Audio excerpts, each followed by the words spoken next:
Hello and welcome to trade with paradox. तो कल budget वाले दिन जब मार्केट 2% तक गिरा था वहाँ पर मैंने आपसे ये बात कही थी कि मंडे को रिकवरी आ सकती है और बहुत ज़्यादा चांसेस है कि मार्केट पॉजिटिव ही रहेंगे और क्लोजिंग भी पॉजिटिव ही मिलेगी। आज जैसे कि निफ्टी ने 1% तक पॉजिटिव हुआ और एक स्ट्रॉन्ग पॉजिटिव क्लोजिंग आज हमें मिली है। तो एज़ पर द व्यू अब आगे क्या करना है ट्यूसडे को, यानी कि निफ्टी की एक्सपायरी का क्या प्लान है, क्या व्यू है, उसको लेके बात कर लेते हैं। उससे पहले अगर कोई भी न्यू है तो आप ज्वाइन कर सकते हो ट्रेड विद पैराडॉक्स का टेलीग्राम, जहाँ पे मैं ट्रेड्स एनालिसिस और सारी चीज़ें हीरो ज़ीरो ट्रेड्स BTST सब शेयर करता रहता हूँ। अब कल ट्यूसडे है, एक्सपायरी है, तो सबसे पहली चीज़ तो ये आती है कि कल मार्केट में अनसर्टेनिटी काफ़ी ज़्यादा होगी। हम एक बायस्ड ट्रेंड की एक्सपेक्टेशंस उतना ज़्यादा नहीं रख सकते, क्योंकि ये चीज़ें एक्सपायरी वाले दिन खास करके नहीं होती है। हो सकता है फर्स्ट हाफ में चीज़ें जो दिख रहा हो सेकेंड हाफ आते आते चीज़ें चेंज हो जाए या लास्ट मोमेंट तक चीज़ें पलट जाए। अब इन शॉर्ट वेरी लाइक बहुत सिंपल तरीके से मैं आपको ये बता देता हूँ कि कल का व्यू और एक्सपेक्टेशंस मेरी क्या है और प्राइस एक्शंस के अकॉर्डिंग मुझे क्या लग रहा है। अब क्योंकि यहाँ पे एक पॉजिटिव क्लोजिंग मिली है, सबसे पहली चीज़, अगर कल बाय चांस एक वर्स्ट केस सिनेरियो लेते हैं जब जहाँ पर एक गैप डाउन होता है या फ्लैट के साथ या गैप अप के साथ मार्केट नेगेटिव हो जाता है, तो 24,850 का जो लेवल है, जो एरिया है, बहुत ज़्यादा इंपॉर्टेंट है। इसको मार्क करके रख लेना। ये डिप को एज अ बाइंग अपॉर्चुनिटी आप कैरी कर सकते हो।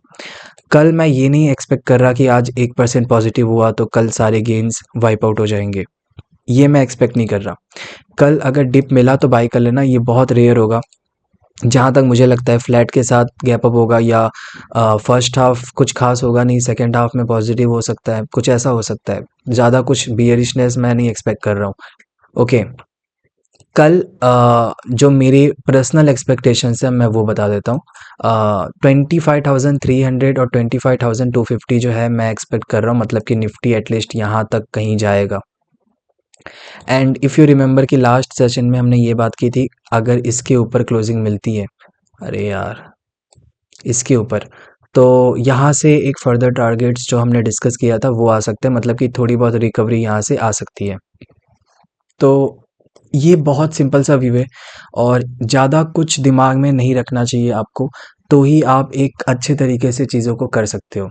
हमने डिप डिस्कस कर लिया कि कौन सा डिप को एज अ बाइंग लेके जाना है और कल का मूव क्या रह सकता है वो डिस्कस कर लिया। हाँ, एक चीज़, कल प्री ओपनिंग अगर गैप अप होती है, जिसका थोड़ा बहुत चांसेस है, अगर गैप अप हुआ तो वहाँ पर शांत बैठना, ऑप्शंस को स्टेबल होने देना, क्योंकि आज भी 1% का मूव आया, कल ऊपर से गैप अप होगा, कॉल्स के ऑप्शंस को स्टेबल होने में टाइम जाएगा, एटलीस्ट 1 से 2 घंटे जाएंगे। उसके इन बिटवीन अगर आप डायरेक्शनली फॉलो भी करोगे तो थोड़ा बहुत ज़्यादा रिस्क हो जाएगा वहाँ पे, मैं ये कहने की कोशिश कर रहा हूँ। बाकी चीज़ें मैं टेलीग्राम पे अपडेट्स कर दूंगा, जब भी जैसा कोई ट्रेड बनेगा या व्यू बनेगा मैं आपके साथ शेयर कर दूंगा। मेक श्योर आपने ज्वाइन कर रखा है, एंड जो मेरे टेलीग्राम के सब्सक्राइबर्स हैं उनका तो चलो अच्छा ही है ना। और बाकी अगर कोई डाउट्स है आपका तो आप मुझे कमेंट्स में कर सकते हो, बाकी मैं इसको और ज़्यादा एक्सटेंड नहीं करने वाला हूँ। मैं वीडियो लंबा करके मतलब नहीं है, जो चीज़ कहना था मैंने कह दिया आपसे, बस इसी चीज़ को दिमाग में रखना है। मेरा व्यू पॉजिटिव है मार्केट को लेके, मैं बिल्कुल भी नेगेटिव नहीं हूँ, बियरिशनेस मैं एक्सपेक्ट भी नहीं कर रहा हूँ। जब ऐसा कोई व्यू बनेगा आई विल अपडेट। सो या दैट्स इट फॉर टुडे, मिलते हैं नेक्स्ट सेशन में, बाय।